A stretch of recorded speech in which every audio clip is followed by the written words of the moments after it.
जय गुरु जी, शुक्राना गुरु जी। जय गुरु जी संगत जी। आज हम जानेंगे कि गुरु जी महाराज चाहे कहीं भी हो, कितनी भी दूर हो, पर अपनी संगत को ब्लेस कर ही देते हैं। जय गुरु जी, शुक्राना गुरु जी। आगे बढ़ने से पहले आप अपने चैनल गुरु जी सत्संग वर्ल्ड को सब्सक्राइब कर लीजिए ताकि आपको ऐसे वीडियोस, ऐसे सत्संग रोज़ रोज़ सुनने को मिले, हमारे गुरु जी महाराज की ब्लेसिंग्स मिले। और संगत जी साथ ही इन वीडियोस को, इन सत्संग को अपने और भी दोस्तों के साथ, अपने गुरु परिवार के साथ शेयर कीजिए ताकि वो भी हमारे गुरु जी महाराज से जुड़ सके, उनकी ब्लेसिंग्स को पा सके। और हाँ संगत जी, आप में से कोई भी संगत अपना सत्संग हमारे साथ शेयर करना चाहते हो, गुरु जी का शुक्राना अदा करना चाहते हो, या फिर अपने दोस्तों के साथ, अपने गुरु परिवार के साथ बांटना चाहते हो, तो नीचे दिए गए ईमेल आईडी या फिर व्हाट्सएप नंबर पर आप हमें मैसेज कर सकते हैं। आपके सत्संग भी बहुत जल्द ही शेयर किए जाएंगे। जय गुरु जी, शुक्राना गुरु जी। काफ़ी उत्साह था। हम सब गुरु जी के साथ पर्वतों में स्थित नैनीताल से 21 किलोमीटर दूर रामगढ़ जा रहे थे, जहाँ पर एक भक्त का विश्राम भवन था। सब तैयार थे, सामान लद गया था। 2 बसें और कुछ कारें एम्पायर स्टेट के बाहर खड़ी प्रस्थान करने को तैयार थी। गुरु जी के संकेत पर संगत ने बसों में प्रवेश किया। गुरुजी स्वयं एक बस में चढ़ गए। थोड़ी सी हलचल हुई क्योंकि सब गुरुजी वाली बस में चढ़ने के लिए उतावले थे। फिर बसें चल पड़ी। अगले दिन दोपहर 2 बजे हम रामगढ़ पहुंच गए। स्नान और भोजन से निर्वृत्त होकर हम उद्यान में प्रतीक्षा कर रहे थे। हमारे साथ आसपास के निवासी भी थे जिनको गुरुजी के आने की सूचना मिल गई थी। नैनीताल से आए हुए एक भक्त जब गुरुजी को प्रणाम करने वाले थे तो गुरुजी ने कहा कि उनकी 3 पत्नियां हैं और वह संतान सुख चाहते हैं। भक्त नासर अचंभित हो गए कि गुरुजी को उनके निजी जीवन के बारे में पहले से ही ज्ञान है। विवाह के 15 साल बीत जाने पर भी उनको किसी भी पत्नी से संतान प्राप्ति नहीं हुई थी। नासर अपनी पत्नी के साथ रोज गुरुजी के दर्शन के लिए आते थे। एक दिन गुरुजी द्वारा उनसे अकेले आने का कारण पूछने पर उन्होंने जवाब दिया कि उनकी पत्नी सिर और पेट दर्द के कारण नहीं आ पाई। गुरुजी ने व्यर्थ का बहाना बताया और कहा कि उनकी पत्नी प्रेग्नेंट हो गई है। उनके वचनों की सत्यता 2 महीने बाद सिद्ध हुई जब परीक्षण में उनकी पत्नी के प्रेग्नेंट होने के रिजल्ट्स आए। वह समाचार नासर ने गुरुजी के जन्मदिन 7 जुलाई के आसपास भेजा। 15 साल तक प्रेग्नेंट नहीं होने के सारे कारण महापुरुष ने पहले दर्शन में ही खत्म कर दिए थे। फरवरी 2003 में नासर के यहाँ बेटा हुआ। शिवरात्रि के दिन वह गुरुजी का आशीष और अपने बेटे के लिए एक नाम लेने गुरुजी के पास आए। गुरुजी ने संतान का नाम मुराद रखा, जिसका अर्थ कामना की पूर्ति। मैं राष्ट्रीय सुरक्षा अंगरक्षकों की एक विशिष्ट इकाई को कमान कर रहा था। दिसंबर 1995 में गुरुजी चंडीगढ़ में थे और मुझे 2 से 3 दिन के लिए वहां आने का संदेश प्राप्त हुआ। अचानक छुट्टियां लेकर मैं चला गया। उन दिनों मुझे शरीर के राइट पार्ट में स्पॉन्डिलोसिस का पेन हो रहा था। इससे अक्सर मेरे राइट पार्ट में दर्द रहता था और उस हाथ का अंगूठा सुन्न हो जाता था। चंडीगढ़ पहुंचकर मैंने 2 दिन गुरुजी के साथ बिताए। मेरी योजना थी कि गुरुजी की अनुमति लेकर संडे को शाम को मैं बस से वापस आ जाऊंगा। गुरुजी से पूछने पर उन्होंने आज्ञा अवश्य दी, पर मुझे रेल से यात्रा करने को कहा। रेल से यात्रा करने से मैं कतराता था। बिना आरक्षण के दिसंबर की ठंड में मेरा कष्ट बढ़ सकता था। एक अधिकारी ने मुझे चंडीगढ़ स्टेशन पर छोड़ दिया। संयोग से मुझे स्लीपर क्लास में एक बीच की बर्थ भी मिल गई। रात 2:30 ट्रेन के चलते ही मुझे नींद आ गई और सुबह 7:30 पे दिल्ली पहुंचने पर मेरी नींद खुली। मैं सोच रहा था कि मुझे बहुत दर्द होगा, पर उसका तो नामो निशान भी नहीं था। उस दिन से आज तक 10 साल से ज़्यादा बीतने पर भी मुझे फिर से वो दर्द कभी नहीं हुआ। उल्लेखनीय है कि मैंने कभी गुरुजी से इसकी चर्चा नहीं की थी, ना ही उन्होंने कभी मेरे से पूछा था। मैंने सिर्फ उनकी आज्ञा मानी थी, यही देव की इच्छा थी और समस्या खुद ही समाप्त हो गई। सद्गुरु की कामना हमेशा से मॉडर्न टाइम्स के टेक्नोलॉजी एंड मेडिकल साइंस की प्रोग्रेस को मात दे ही देती है। 1995 में मुझे डायबिटीज़ था और जो डायबिटीज़ और ब्लड प्रेशर था उनकी जो लेवल्स थे वो काफ़ी हाई रहते थे।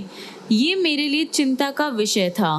सेना में उच्च श्रेणी की शारीरिक योग्यता की आवश्यकता होती है। मैंने गुरुजी से इस विषय में चर्चा करी तो उन्होंने मुझे हर दिन सुबह तांबे के लोटे का जल पीने को कहा। 1 वीक के बाद एग्जामिन करवाने के लिए भी कहा। इस ड्यूरेशन में मैंने बहुत मिठाइयाँ खाई, डायबिटीज़ रोगियों के लिए जो बिल्कुल मना होती है। और इसके बाद भी 1 वीक के बाद जब मेरे ब्लड टेस्ट हुए तो उसमें डायबिटीज़ और ब्लड प्रेशर का जो लेवल था वो बिल्कुल नॉर्मल लिमिट में था। इस प्रकार ढेरों मीठा प्रसाद खाने के बाद भी मेरे डायबिटीज़ का लेवल जो था वो बिल्कुल नॉर्मल। इसका कारण है गुरुजी के यहाँ मिलने वाला प्रसाद और लंगर जो अमृत होता है, जिसमें हर रोग का निदान करने की क्षमता होती है। भक्त को वह केवल श्रद्धा भाव से स्वीकार करने की आवश्यकता है। संगत द्वारा अपने आप को कंप्लीट समर्पण करने से ही उसे उनकी दिव्य कृपा की अनुभूति होती है। गुरुजी अपने आशीष अनेक प्रकार से देते हैं। अक्सर गुरुजी के निर्देश अनोखे लगते हैं, पर उनसे फायदेमंद होने के लिए उनको मानकर उनका पालन करने में ही उनका रहस्य है। यही समर्पण है, यानी कंप्लीट सरेंडर। 1995 से 1998 की ड्यूरेशन में जब मैं राष्ट्रीय सुरक्षा अंगरक्षक में एक ग्रुप का कमांडर था, मेरी यूनिट के निरीक्षण के लिए सीनियर ऑफिसर्स आने वाले थे। जवानों ने इस निरीक्षण के लिए बहुत ही ज़्यादा कड़ी मेहनत की थी। यूनिट के मार्ग साफ कर दिए गए थे और पेड़ों की सब सूखी पीली पत्तियां सब कुछ हटा दिया था। रास्ते के दोनों ओर ईंटों और वृक्षों के निचले तल पर सफ़ेद और गेरू रंग लगाया गया था। पूरी यूनिट निरीक्षण के लिए तैयार थी और हमारे सीनियर ऑफिसर से हमें शाबाशी की भी आशा थी। निर्दिष्ट दिन को सुबह मैं दिल्ली से मानेसर जा रहा था। अचानक बारिश होने लगी और थोड़ी ही देर में वह मूसलाधार हो गई, यानी बहुत तेज़ हो गई। मानेसर के पास पहुंचने पर मेरा मन बहुत उदास हो गया। यूनिट के जवानों का परिश्रम में पानी बहता हुआ दिख रहा था। मैंने गुरुजी से प्रार्थना करी कि ऐसा न हो। यूनिट के मेन गेट में एंटर करते ही मैं अचंभित रह गया। यूनिट में वर्षा नहीं हो रही थी। मेरे वर्कर्स ने बताया कि चारों ओर बारिश हो रही है, पर यूनिट हमारी बची हुई है। निरीक्षण अप्रत्याशित रहा। वरिष्ठ निर्देशक ने यानी सीनियर ऑफिसर ने कहा कि ये यूनिट अन्य यूनिटों से अलग है, बहुत ही अच्छी है। लेकिन उनके जाते ही मेरे यूनिट पर भी भारी बारिश होने लगी। दिव्य आत्मा का सहयोग स्पष्ट था। एक संगत की हार्दिक प्रार्थना गुरु कृपा के लिए पर्याप्त थी। मुझे आभास हुआ कि निरीक्षण की अवधि में वैसे तो चारों ओर मूसलाधार बारिश हो रही है, यूनिट के ऊपर दिव्य छत्र छाया बनी हुई है। उसी शाम को जब मैं एम्पायर स्टेट गया तो गुरुजी ने संकेत दिया कि उनके कारण ही जो हमारा कार्यक्रम था वो बिना किसी प्रॉब्लम के पूरा हो पाया। गुरुजी मेरी और मेरे परिवार की हर प्रकार से हेल्प करते रही हैं, जैसे अगले संदर्भ में दृष्टिगोचर है। मेरे पास इस सर्वोच्च दाता को धन्यवाद देने के लिए शब्द नहीं है। मेरी वाइफ बहुत दुबली थी और ज़्यादा खाने से भी उस पर कोई असर नहीं होता था। प्रेग्नेंट होने पर भी उसके वजन में कोई अंतर नहीं आया। तथापि गुरुजी कहा करते थे कि उन्होंने वजन 5-10 किलो बढ़ा दिया है। शुरू में परिवार को कोई अंतर प्रतीत नहीं हुआ, यानी नज़र नहीं आया, पर कुछ टाइम के बाद उसकी बॉडी में चेंजेस दिखाई देने लगे और मेरा छोटा बेटा उसे मोटी कहकर संबोधित करने लगा। इस सारांश से स्पष्ट है कि गुरुजी अपने श्रद्धालु पर कृपा करने के लिए विधि और काल का निर्णय अपने मापदंडों के अनुसार करते हैं। मानव की इस दृष्टि सुदूर तक देखने में असमर्थ है, यानी हम दूर का नहीं देख सकते। हम निकट भविष्य को देखते हैं और व्यर्थ की चिंताओं में डूबे रहते हैं। गुरुजी हमारे भूत की छाया, संकीर्ण वर्तमान और अकल्पनीय भविष्य देखने में समर्थ है। जब वह कुछ देते हैं तो उसकी सीमाएं भौतिक न होकर वृहत ब्रह्मांड की परिधि में होती है। इसलिए ये सबसे ज़रूरी है कि संगत निस्वार्थ, निर्विवाद समर्पण करे। उन्हें अपने माता पिता, मित्र और सर्वश्रेष्ठ की श्रेणी में रखे और असीमित पवित्र पावन प्रेम की भावना से उनके चरणों में अपना स्थान ग्रहण करे। ये भी ज़रूरी है कि भक्त गुरुजी के समस्त निर्देशों का पालन करे, लेकिन उसके फल की अपेक्षा न कर गुरुजी पर आस्था बनाए रखे। सद्गुरु को ही ज्ञान है कि उसके शिष्य के लिए क्या श्रेष्ठ है। उनकी करुणा की कोई सीमा नहीं है, वह तो उसके निकट और दूर संबंधियों पर होती है। गुरुजी नीलकंठ शिव समान हैं, जिन्होंने सुरों और असुरों दोनों को बचाने के लिए समुद्र मंथन से निकले हुए विष का पान कर लिया था।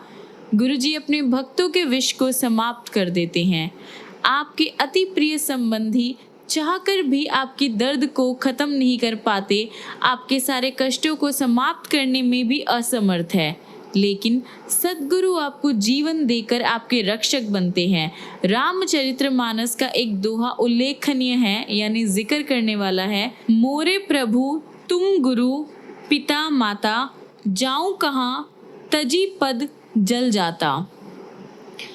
जयपुर में मेरी भांजी भावना अति शोचनीय अवस्था में थी। वह एक स्थानीय चिकित्सालय में प्रविष्ट थी और डॉक्टर्स के अनुसार उसकी जो कंडीशन थी वो बहुत नाजुक थी।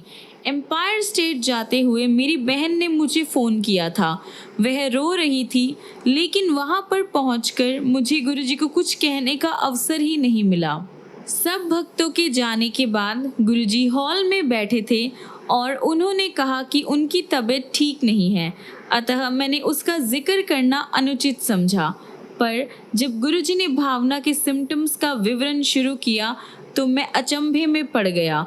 उन्होंने मुझे all India medical science hospital से मेडिसिन लेने को कहा। 1 घंटे के बाद रात 1 बजे जब मैं वो मेडिसिन लेकर पहुंचा तो उन्होंने उसे कूड़ेदान में फेंकने और मुझे पत्नी के साथ जयपुर जाने को कहा।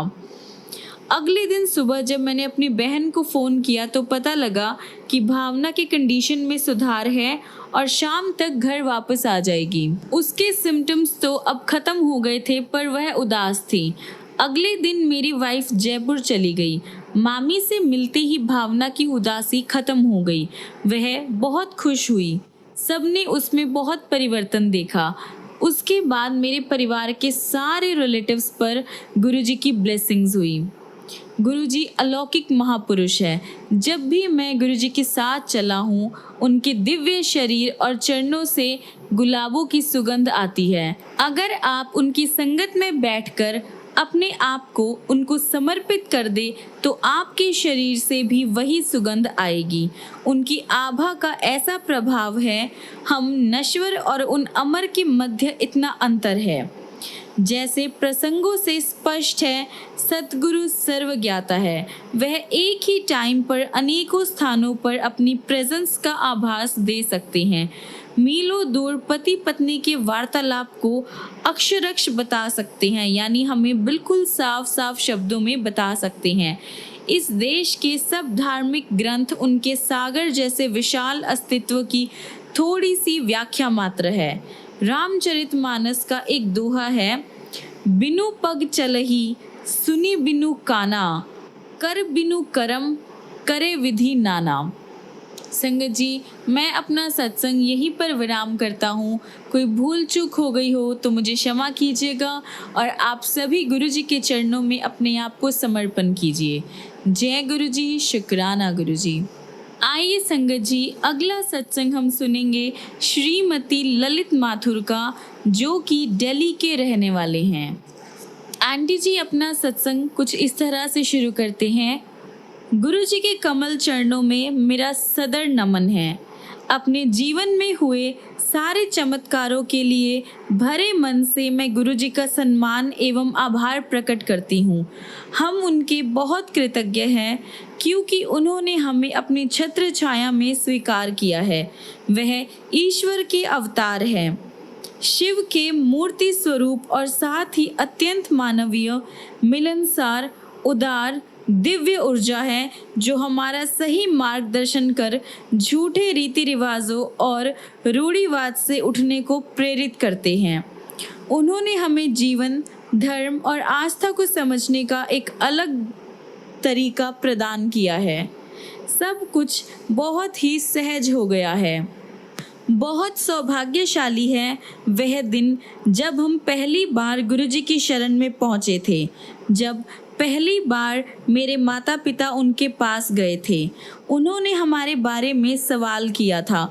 उन्हें पता था कि मेरे पति कहाँ पर काम करते हैं और मेरी बेटी को क्या बीमारी है, रूबेला सिंड्रोम।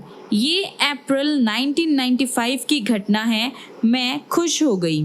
मुझे प्रेगनेंसी के पहले 3 महीने में जर्मन खसरा हो गया था और अदिति को जन्म से ही बहुत सारी प्रॉब्लम्स थी, जिसके कारण उसमें दृष्टि दोष था।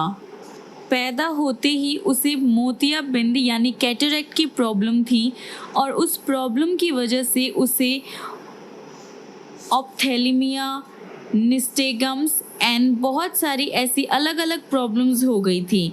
अपने छोटे से लाइफ के शुरुआती 2 सालों में उसकी आँखों की 5 सर्जरी हो चुकी थी, 3 मोतियाबिंद के लिए और बाकी 2 अधिमंथ के लिए। इतना सब कुछ होने के बाद भी उसकी दृष्टि में कोई भी फ़र्क नहीं आया।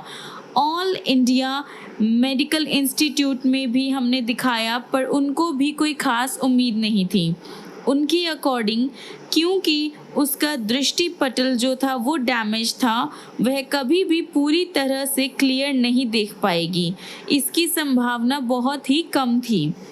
इस दृष्टि दोष के अलावा उसके दिल की एक धमनी यानी एक आर्टरी जो जन्म के बाद बंद होनी चाहिए थी, बंद नहीं हुई थी, अतः उसे PDA नामक रोग भी था। ये उसके 3रे साल में सर्जरी के थ्रू ठीक किया गया। इन सारी प्रॉब्लम्स के कारण उसका जो ग्रोथ था वो बहुत ही स्लोली हो रहा था। शारीरिक व्यायाम प्रक्रियाओं की सहायता से यानी फिजिकल एक्टिविटीज़ की हेल्प लेके उसने 3 साल की एज में चलना शुरू तो किया। फिर हमने उसे स्कूल भेजना शुरू किया।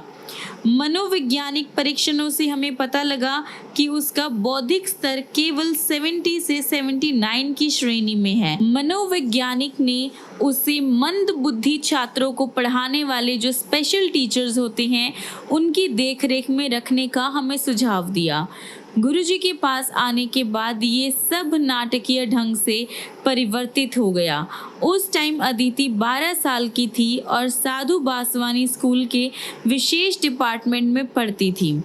अपने पिता के माध्यम से गुरुजी का आदेश प्राप्त करने के बाद हम ग्रेटर कैलाश में गुरुजी के मंदिर पहुंचे। ये एक अनोखा अनुभव था।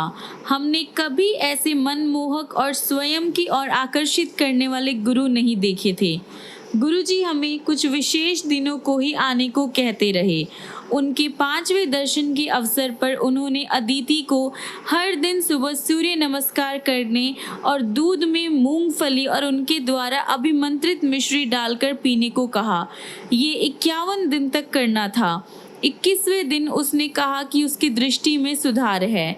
हम बहुत ही खुश हुए। शीघ्र ही गुरुजी चंडीगढ़ चले गए, जहां वह 3 वर्ष रहे।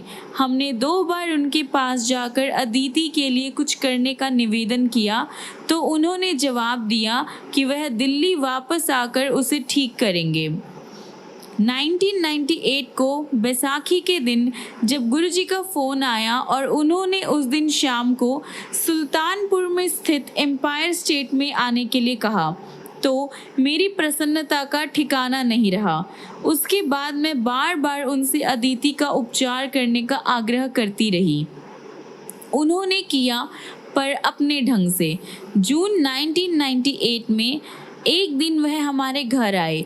अगले दिन ही हम पुनः आनंदित हुए जब अदिति समाचार पत्र और अपनी 10वीं क्लास की पुस्तकें, जो उनकी छोटी अक्षर में लिखी हुई थी, वो भी पढ़ रही थी, जो पहले नहीं कर पाती थी। ये दिव्य हस्तक्षेप नहीं तो और क्या है। ऐसा चमत्कार तो केवल ईश्वर ही कर सकता है। उसके बाद अदिति के सारे भौतिक परिणामों में भी अभूतपूर्व वृद्धि हुई। उसने 10वीं, 12वीं और स्नातक के प्रथम वर्ष की परीक्षाएं फर्स्ट क्लास में पास करी और अब वह सोशल साइंस में अपनी स्टडीज कर रही है। जीवन के वह काले बादल अब छट गए हैं।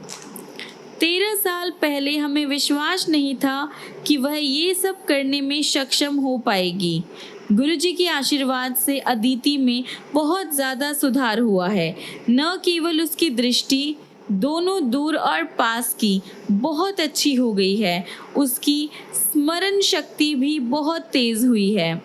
पिछले साल 2007 में जब उसका दृष्टि परीक्षण हुआ तो वह एक और पंक्ति पढ़ पाई थी। अदिति अब एक आत्मविश्वासी किशोरी है। मेरे लिए इसका क्या अर्थ है? उसके भविष्य की चिंता छोड़कर मुझे विश्वास हो गया है कि गुरुजी उसका ध्यान रखेंगे। मुझे अब शांति प्राप्त हो गई है और मैंने संसार से सवाल करना छोड़ दिया है, मैं क्यों? मेरी प्रथम संतान के साथ ही ऐसा क्यों हुआ? गुरुजी ने न केवल हमारे लाइफ को बदल दिया, उन्होंने हमें साहस और शक्ति से जीवन की प्रॉब्लम्स को सामना कैसे करना है, हमें वो सिखाया। उनमें आस्था होने के कारण हमें विश्वास है कि उनकी छत्र छाया हमारे ऊपर बनी हुई है और कुछ प्रतिकूल नहीं हो सकता। मेरे परिवार के और मेंबर्स भी गुरुजी की कृपा के पात्र रहे हैं। उन्होंने मेरे पति को 3 बार मृत्यु का ग्रास बनने से रोका है। पहली बार वह जिस टैक्सी में यात्रा कर रहे थे, वह सीधे जाकर एक अशोक लेलैंड ट्रक से टकरा गई। उसकी अवस्था इतनी ज़्यादा खराब हो गई थी कि देखने वालों ने सोचा कि कोई भी यात्री जीवित नहीं बचा होगा। दुर्घटना से कुछ ही पहले उन्हें झपकी आ गई थी, फिर भी उनको केवल हल्की सी थोड़ी बहुत ही चोटें आई और वह बच गए। उनकी थोड़ी पर कुछ टांके अवश्य लगे। आश्चर्यजनक रूप से उन्होंने वारंगल से अपनी यात्रा शुरू करने से पहले शिव मंदिर में जल अर्पित किया था और विशेष पूजा करी थी, जो नॉर्मली वह ऐसे अवसरों पर नहीं करते। फिर क्या हम कहते नहीं हैं कि गुरुजी ही शिव हैं? 13 दिसंबर 2001 को जब आतंकवादियों ने संसद भवन पर आक्रमण किया था, तो मेरे पति उससे कुछ क्षण पहले प्रवेश करने वाले अंतिम व्यक्ति थे। उनके घुसने के तुरंत बाद गोलियों की आवाज़ें वातावरण में गूंज उठी और जिस सुरक्षा कर्मचारी ने उनको प्रवेश करवाया था, उसकी भी मृत्यु हो गई। निश्चित रूप से गुरुजी मेरे पति की रक्षा कर रहे थे। तीसरा अवसर श्रीनगर के गोल्फ कोर्स में आया। अंधेरा होने के बाद मेरे पति के मन में वहां टहलने का मूर्खतापूर्ण विचार आया और वह घूमने निकल पड़े। एक मोड़ पर उन्हें लगा कि उन्होंने एक कुत्ते को थोड़ी दूरी पर देखा है। वह आश्चर्यचकित थे कि इतनी सुरक्षा होते हुए कोई आवारा कुत्ता कैसे एंटर कर सकता है। तो उसी टाइम उस प्राणी ने उनमें रुचि दिखाकर उनकी ओर बढ़ना शुरू कर दिया। तब उन्हें आभास हुआ कि पूंछ हिलाता हुआ वह प्राणी पूर्ण विकसित तेंदुआ है। वह अपने स्थान पर जड़ हो गए। उन्होंने उसे जाने का संकेत दिया और अविश्वसनीय रूप से उस तेंदुए ने उनकी आज्ञा का पालन किया। जब वह वहां से चले तो उस तेंदुए ने मेरे पति का पीछा भी नहीं किया। गुरुजी द्वारा रक्षा का एक और क्लियर प्रमाण। गुरुजी ने न केवल मेरे पति की जीवन रक्षा करी है, उनकी वृत्ति पर भी दया करी है। उन्हीं के आशीर्वाद से मेरे पति को आज प्रमोशन और ट्रांसफर मिले हैं। त्रुटिहीन रिपोर्ट होते हुए भी मेरे पति की उन्नति में बाधाएं थी। केवल गुरुजी के आशीर्वाद से उनको सचिव श्रेणी में स्थान मिला और दिल्ली आने से पहले वो श्रीनगर जैसे प्रमुख स्थान में रहे। 1997 में मेरा बेटा एक मोटरसाइकिल के पीछे बिना हेलमेट के यात्रा कर रहा था कि तेजी से जाती हुई कार से दुर्घटना हो गई। उस टाइम कुछ भी हो सकता था, जैसे गंभीर चोटों के कारण गर्दन की मोच या पक्षाघात। चमत्कार से वह थोड़ी सी ही चोटों के साथ बच गया। जब स्वस्थ होकर मेरा बेटा गुरुजी के पास गया तो उन्होंने उसे बताया कि उन्होंने उसकी जीवन रक्षा करी थी। मुझे भी गुरुजी ने अपने स्नेह से वंचित नहीं रखा है। 20 साल से मुझे अस्थमा के दौरे पड़ते रहे हैं और मैं अक्सर स्टीरॉयड की गोलियां खाती थी। मैंने हमेशा गुरुजी से अपने बच्चों के लिए आशीष मांगा था, पर अपनी समस्या उनके सामने कभी प्रकट नहीं करी थी। 3 साल पहले मुझे अचानक आभास हुआ कि मेरा जो सांस का प्रॉब्लम था, जो सांस की बीमारी थी, वो ख़त्म हो चुकी है। गुरुजी ने बताया कि उन्होंने मुझे स्टीरॉयड से फ्री कर दिया है, जो सच है, क्योंकि उसके बाद मुझे कभी उनकी ज़रूरत ही नहीं पड़ी है। गुरुजी ने जो कुछ भी हमारे लिए किया है, उसके लिए मैं उनका आभार और कृतज्ञता प्रकट करने में असमर्थ हूँ। जब उन्होंने हमें संरक्षण में लिया, तब डॉक्टर्स ने अदिति को कंप्लीट ठीक करने में अपनी असमर्थता को व्यक्त करा था। उसका रोग निवारण की उनके पास कोई भी मेडिकल ट्रीटमेंट कुछ भी नहीं था, पर गुरुजी ने अपनी दिव्य शक्तियों से उसको ठीक किया। शब्द गुरुजी की महानता व्यक्त नहीं कर सकते। उन्होंने हमारा जीवन परिवर्तित कर दिया है, आस्था से ऊर्जा और स्फूर्ति प्रदान करी है, हमें वातावरण के प्रति अधिक सहनशील बनाया है, स्थितियों को स्वीकार करना सिखाया है और हम में साहस और शक्ति का समावेश किया है। वह छप्पड़ फाड़ कर देते हैं और बदले में सिर्फ हमसे निर्विवाद आस्था की आशा करते हैं। हमें अपने जीवन का नवीन अर्थ मिला है। उन्होंने हमें प्रचुर मात्रा में आगे बढ़ने की आशा, दृढ़ता और सामर्थ्य भी दिया है। उन्होंने हमें सुयोग्य मानव बना दिया है। मेरा विश्वास है कि वह परमात्मा के अवतार हैं। उन्हें चाहे किसी भी नाम जैसे शिव, कृष्ण या गुरु नानक से पुकार ले, वह तो एक रूप में ही सब है। गुरुजी के बारे में इतना कुछ कहना अभी भी बाकी है। मुझे अपना यथास्थान दिखाने की उनकी अनोखी शैली मंगा ना कर या यूं ही तुरदी फिरदी है पंडितादे कोल से लेकर उनकी रहस्यमय मधुर दिव्य मुस्कान, या फिर घर में अचानक वह सुगंध जो उनकी प्रत्यक्ष उपस्थिति की ओर संकेत देती है, फिर वह ओम जो अचानक ही पहले घर में उनके सब कैलेंडरों पर प्रकट हुए और उसके बाद घर के पूरे फर्श पर सैकड़ों की संख्या में छपे हुए दिखाई दिए। हम समझ ही नहीं आ रहा था कि चलते हुए कहाँ पर पाँव रखे। जब मैंने उनसे इसका जिक्र किया तो वह बोले, देख दी चल।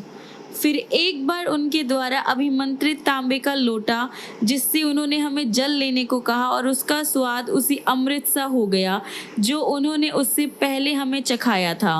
गुरु जी की सबसे प्रमुख बात है कि उनसे सहजता से बिना झिझक बात करी जा सकती है। ऐसी चिंता कभी नहीं हुई या ऐसा प्रतीत हुआ हो कि उन्होंने हमारी बात नहीं सुनी और हमारी किसी प्रॉब्लम का समाधान नहीं किया हो। विश्वास पूर्वक मैं ये निष्कर्ष निकाल सकती हूँ कि किसी को कष्ट बताने की भी ज़रूरत नहीं है। विनती है कि वह हमें सदा अपने संरक्षण में बनाए रखे। जय गुरु जी, शुक्राना गुरु जी। आइए संगत जी, हम अपने आज के सत्संग को यहीं पर विराम करते हैं और ख़त्म करने से पहले हमारे गुरु जी का मंत्र जाप करते हैं। ओम नमः शिवाय, शिव जी सदा सहाय। ओम नमः शिवाय, गुरु जी सदा सहाय। ओम नमः शिवाय, शिव जी सदा सहाय। ओम नमः शिवाय, गुरु जी सदा सहाय। जय गुरु जी, शुक्राना गुरु जी। संगत जी, मिलते हैं अगली वीडियो में अगले गुरु जी के ऐसे बहुत सारे चमत्कार लेकर, बहुत सारी ब्लेसिंग्स लेकर। तब तक के लिए गुरु जी आपको ऐसे ही ब्लेस करते रहे, ढेर सारा प्यार करे, बहुत सारी खुशियाँ दे। जय गुरु जी, शुक्राना गुरु जी। जय गुरु जी संगत जी।